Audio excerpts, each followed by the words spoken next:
Hey, Coach. Thanks for joining our GoRout Scout e-webinar. My name is Dean, and I'm a team success specialist here at GoRout. I also use GoRout on the football side as the defensive backs coach at the College Zoo page. Now, the purpose of this video is to walk you through both parts of the GoRout Scout system. This will include the desktop portion, which is going to be the place where you set everything up to get ready for practice. And we'll go over the on-the-field portion, which is going to include the app, sending plays in, and some different things that you can do in the app as coaches once you're out on the field. Now, before we jump into this, if you do have any questions throughout during the e-webinar, please feel free to throw them in the chat and we'll get those answered for you as we go along here. Other than that, let's jump into it. All right, so let's get into it. Now we're going to start with the desktop portion here. The website is air.gorout.com. And when you log in, you're going to notice it automatically brings you to this practice scripts page here, which this is going to be the place where you start to set everything up. However, before we start creating practices, I want to bring your attention to these icons on the left-hand side here, which are just some different areas you can go within the desktop. So you'll see a playbook tab, which I'll be sure to go over that with you as well. But what that is that's going to be your digital database of all the cards that you upload. That's where they get stored for you. Now, the other section is going to be this settings tab here. This settings tab is going to be important for you, especially as you get started. Now, when you click into here, you're going to notice you have some different areas you can kind of mess around with. To be honest, some of these you may not spend a whole lot of time in, but the biggest one, especially as you get started here, is going to be this add and manage account section. So if you want to invite other coaches to join and set up their own account, click into here. You're going to see this sidebar pop up, and you're going to notice an orange circle in the bottom right here. We can go ahead and click that. It's going to prompt you to fill in some information on that coach. You'll also see this bottom line that says can invite coaches. Literally all that's asking you is if you want that coach to have the ability to invite others as well or not. So if you do, you can go ahead and toggle it on. That way, not only one coach is responsible for inviting others. If you don't, you can leave it toggled off. It does not hinder them from doing anything they need to do from the practice standpoint of things. Once you have this filled out, you can go ahead and hit send invitation. That coach will get sent an invite to go ahead and set up their own account. So every coach can have their own individual login. It's just all going to be tied to the one main account here.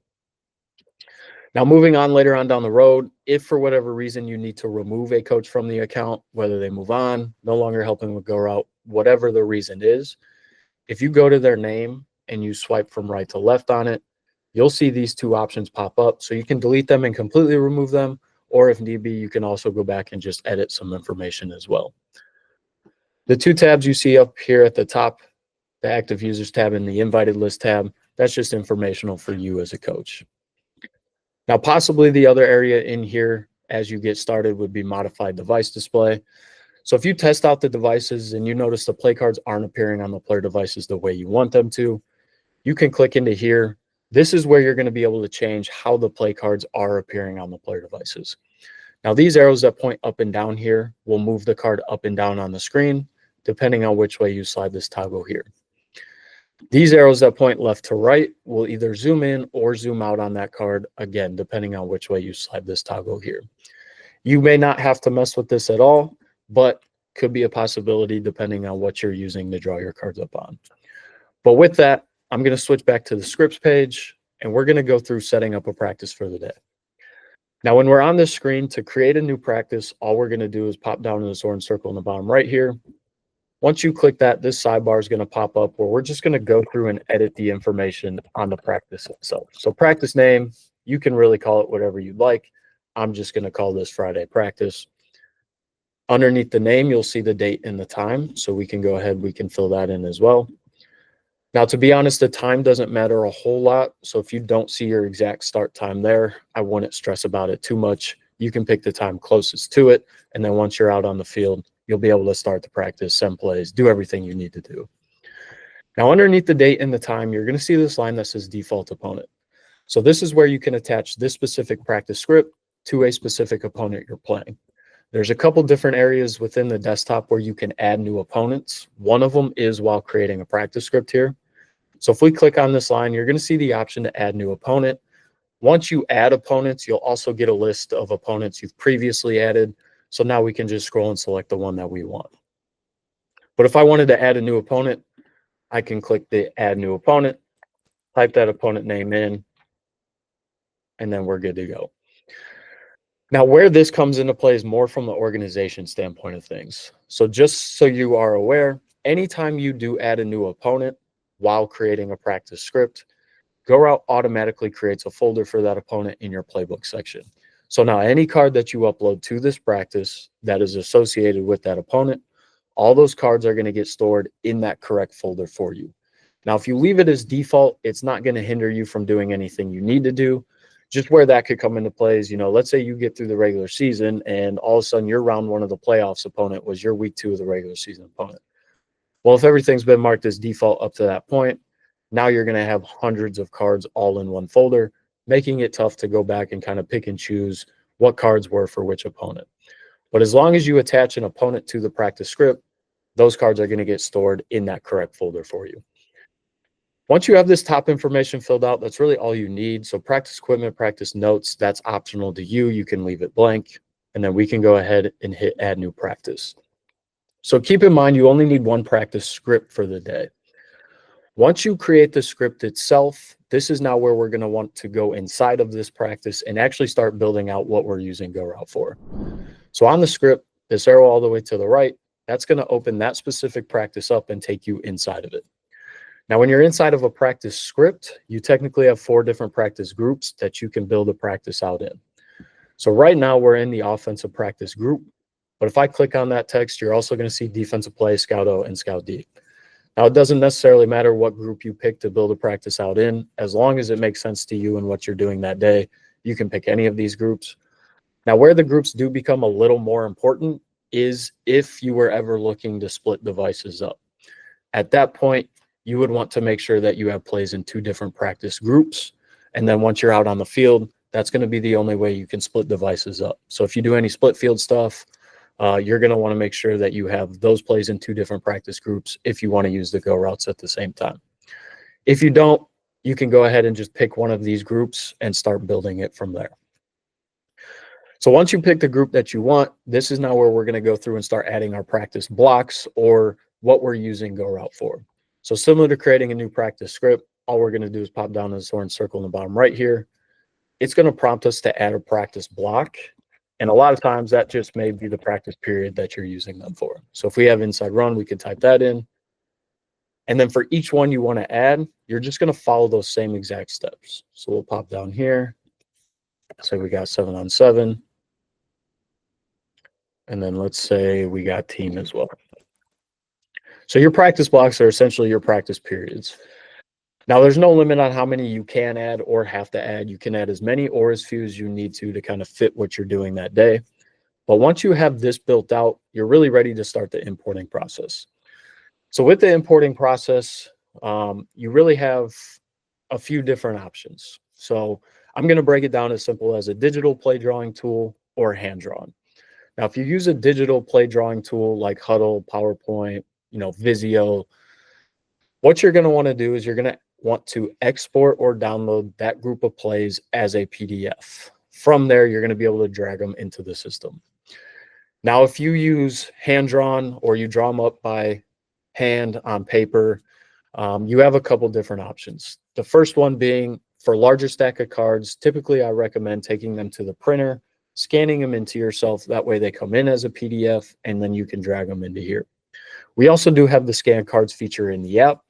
Now, what the scan cards feature allows you to do is take individual pictures of your hand-drawn play cards and then directly import them into a practice script.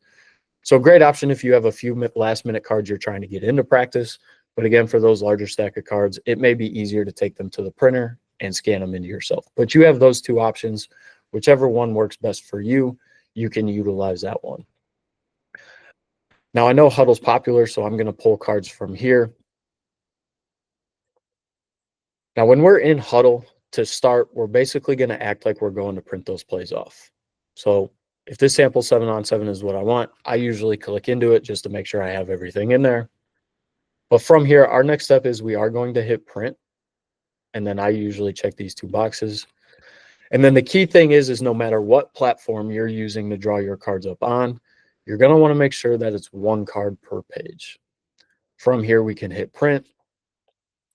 Now, once it brings up the print preview, instead of actually printing these off, right, we can hit this download icon.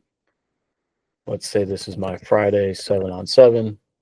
Save that, and then you'll see that save as a PDF. And then at this point, we can come back to Huddle, grab a different set of cards if need be.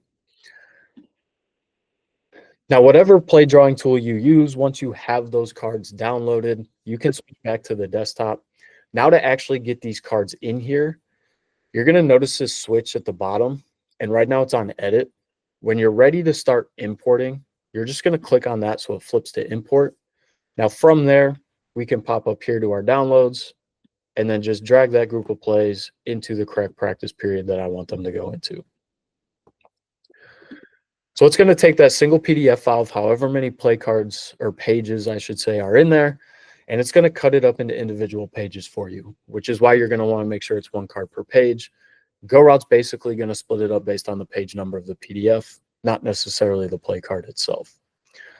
Once it's done processing, though, you'll get a preview of what's about to be imported. At this point, if there's something in here you don't want to actually import, you can hover on the play, hit the X, it'll take it out of there for us. Now from here, our next step is we're going to hit import and rename. When you do click that, you're going to notice that GoRout always defaults to play 1, play 2, and so on for the play name. If you did want to change that and put it in your own terminology, where it says play 1 here, if I just click in that box, it's going to bring up this sidebar where one of the things I can edit is the play name. The other information that you see here, like down and distance, yard line, all of that, that information isn't something the players can see on their player devices. Where that comes into play is if you do choose to export your play scripts from GoRout, any information that you either edit or input into here will be included in that Excel file for you. Now, if I just want to keep rolling down the line here, I can hit next play. It'll bring me right to it. Once I'm done, if you hit this X in the top right, any changes you have made up to that point will be updated. And then we can go ahead and hit save and finish. And then the key thing is you're going to repeat those steps for each practice period that you have plays in. So we'll pop up here to inside run, hit import and rename. Let's say I'm not going to go through and rename these. I'm fine with play 1 and so on. I can just hit save and finish. Now, once you hit save and finish on each practice period you have plays in, then we can pop back down to this switch, click that again so it flips back to edit. Once it's back on edit, any changes you just made during the importing process has officially been saved. So you'll see we have 4 plays in inside run, 9 and 7-on-7, and I did not put any cards in the team. If you typically script team and you want to download those plays and import them that way, by all means, you can do that. I also know sometimes teams combine play cards from different segments to make their team scripts. So if I take inside run, for example, here, and I expand on this practice block, it's going to drop down all the plays I have in there. Now, when you hover on a play card, you'll see you have some different options down here at the bottom. But if you click on a play, you're going to notice it highlight orange. You can either go through and individually click on plays, or you can drag and highlight them. So once they're highlighted orange, you're going to notice this blue box that says with selected. When you click into there, you're going to notice you have some different options, but the top 2 are going to be copy and move. Now, the difference between the 2 is kind of exactly how they sound. Copy selected, what's going to happen is GoRout is going to make copies of these plays, take the copies, and then put those where you want them to go. If you hit move selected, what it's actually going to do is take the plays out of this practice period and then move them to where you want them to go. So if I want these to stay in inside run, but I also want to run these plays in team, I can hit copy selected. Now from here, we're just going to tell GoRout where we want these plays to go. So the first one's going to be the practice script. The second one's going to be the practice group. And then the last one's going to be the practice block. And then we can go ahead, hit copy selected plays. And then you'll see we have those 4 plays in team as well. So now you can do the same thing with 7-on-7, copy some plays in the team, and just like that, you have your team script built out. Now, if you do choose to copy plays over, you may notice they don't necessarily copy in the exact order that you want them in. So if at any point you do want to go through and reorder your plays, as long as you have the practice block expanded to where you can see the plays in it, you're going to see this option towards the top right that says reorder plays. Once you click that, you'll see your play cards minimize, but from there, it's just as easy as kind of dragging them in the correct order that you want them in. Once you're done reordering them, you'll just pop back up to reorder plays. Click that again so you see that lock icon lock back up. Once you see that, any changes you just made to the order of the plays has officially been saved. But with that, we essentially have this practice built out. So before we switch over to the on the field portion, I briefly want to go through the playbook section with you. Now, like I mentioned earlier, the playbook is going to be your digital database of all the cards that you upload. This is where they get stored for you.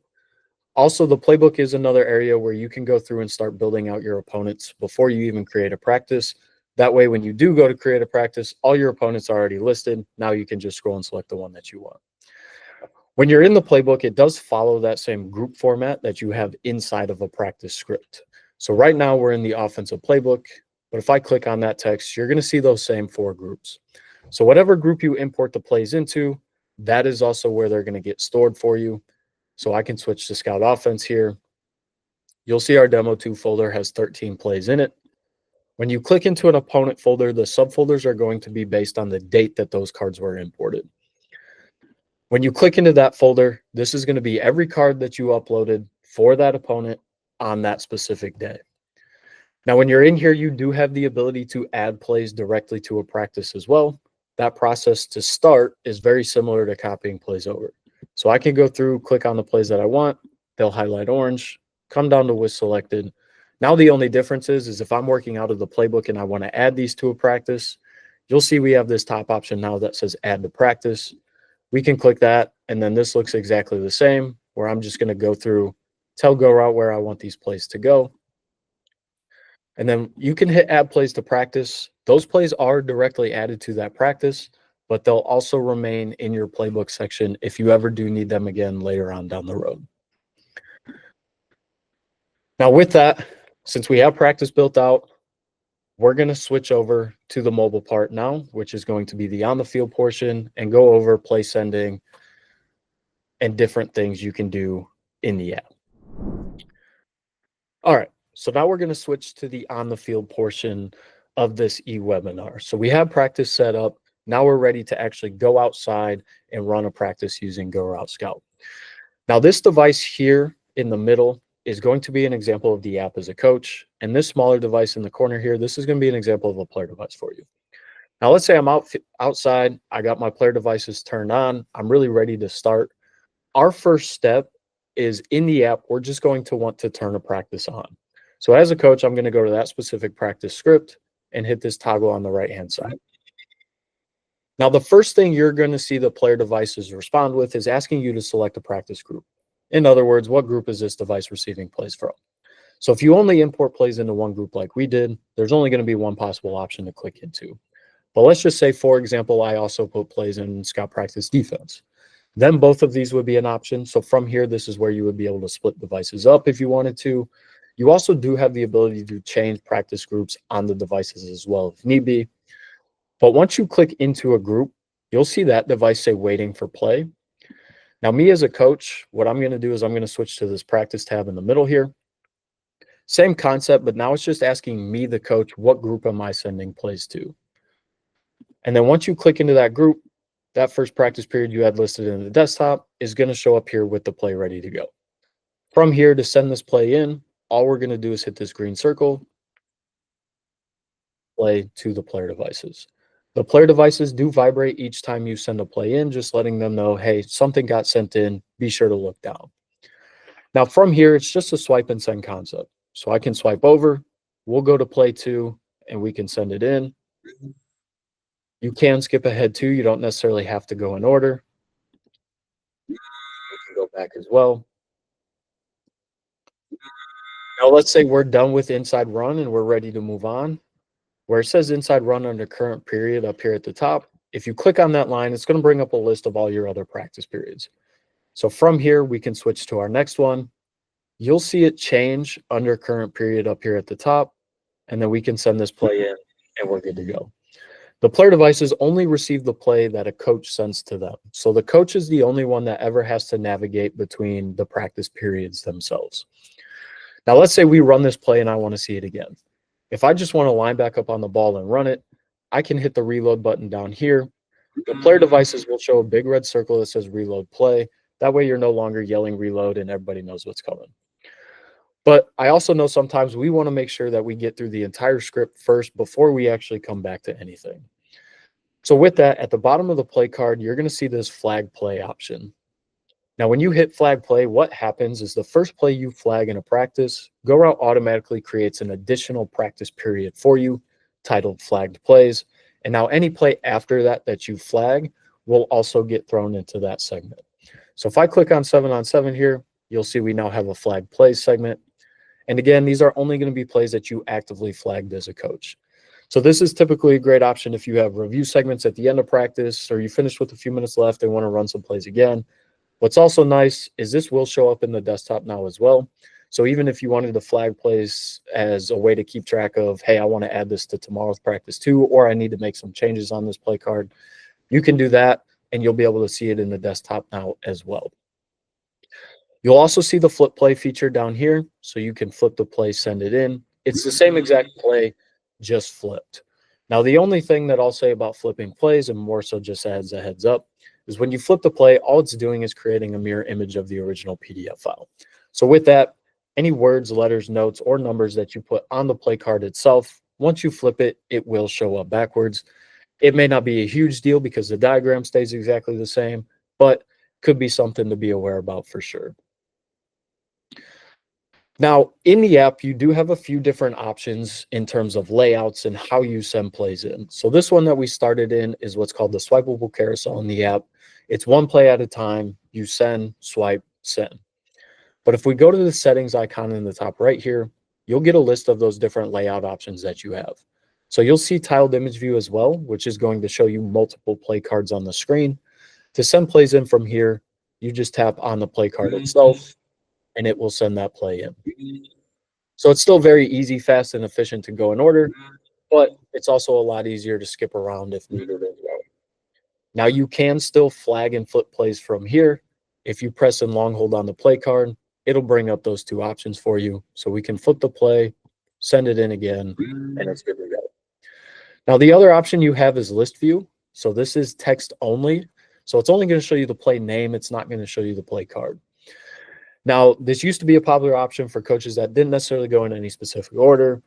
They call it very similar to game-like situations, or it is a popular option for those summer 7-on-7s or any situations where you're going to be more close to game-like play calling, so to say.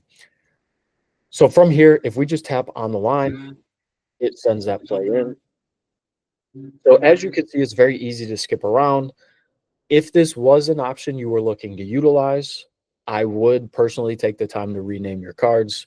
Just speaking for me, if I'm out on the field, right, I'm going to know what duo slants is, but I'm going to have no idea or remember what play 2 actually is. I'd say since tiled image view got introduced, list views become a little less popular. However, it is still another option for you if you're looking to utilize that one. Now, the other nice thing you can do in the app as a coach is what we call player view. So let's say you're not the coach sending plays in, but you want to be able to follow along, see what's being sent in, and then kind of coach from there. Well, you can log into the app, go to this menu icon in the top left here, and then you're going to see this option to launch player view.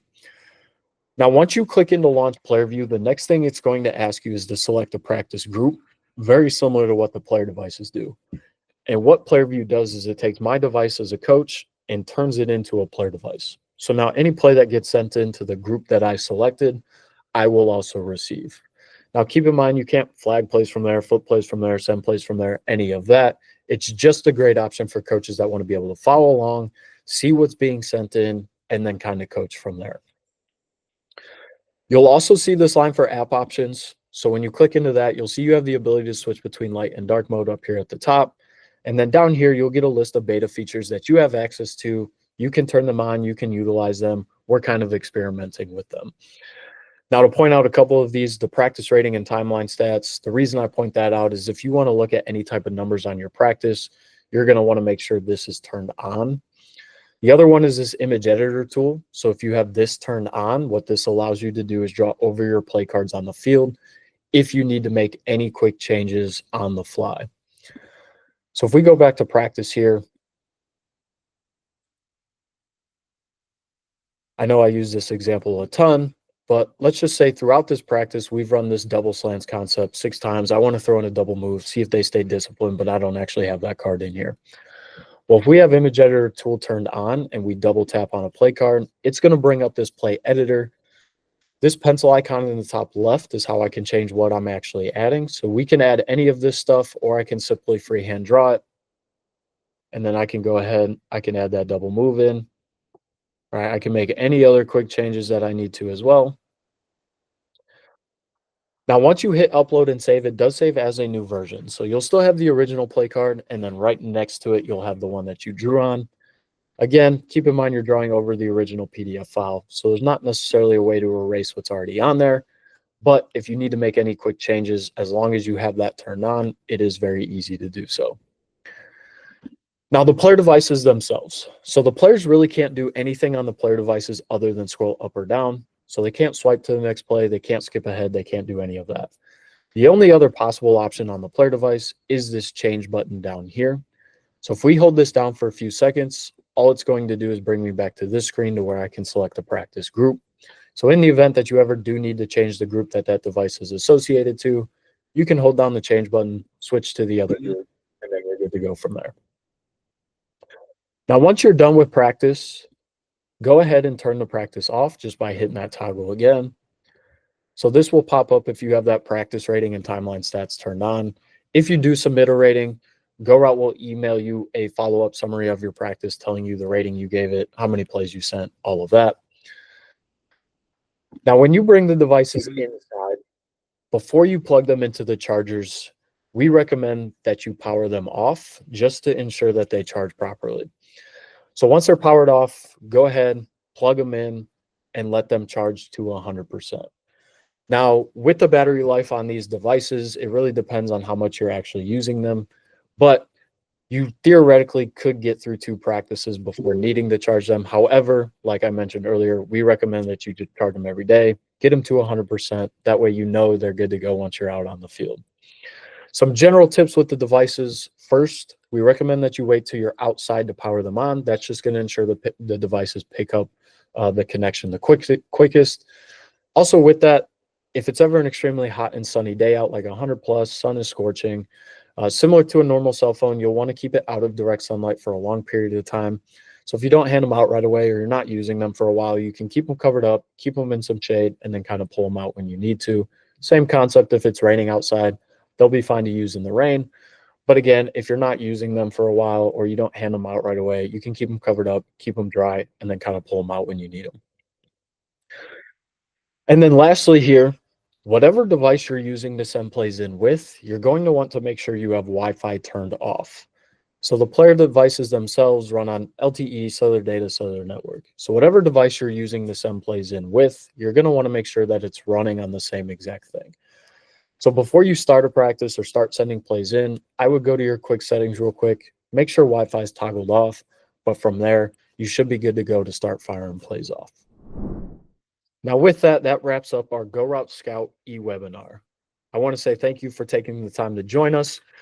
If you have any questions that come up, again, last minute questions, feel free to throw them in the chat and we'll be able to answer those for you. If anything comes up later on down the road, please don't hesitate to either reach out to myself or our support team. We want to make sure that every team is taken care of and that your questions get answered here as we get going. Again, I appreciate you taking the time. If anything comes up, please don't hesitate to reach out. But from here, have a good one.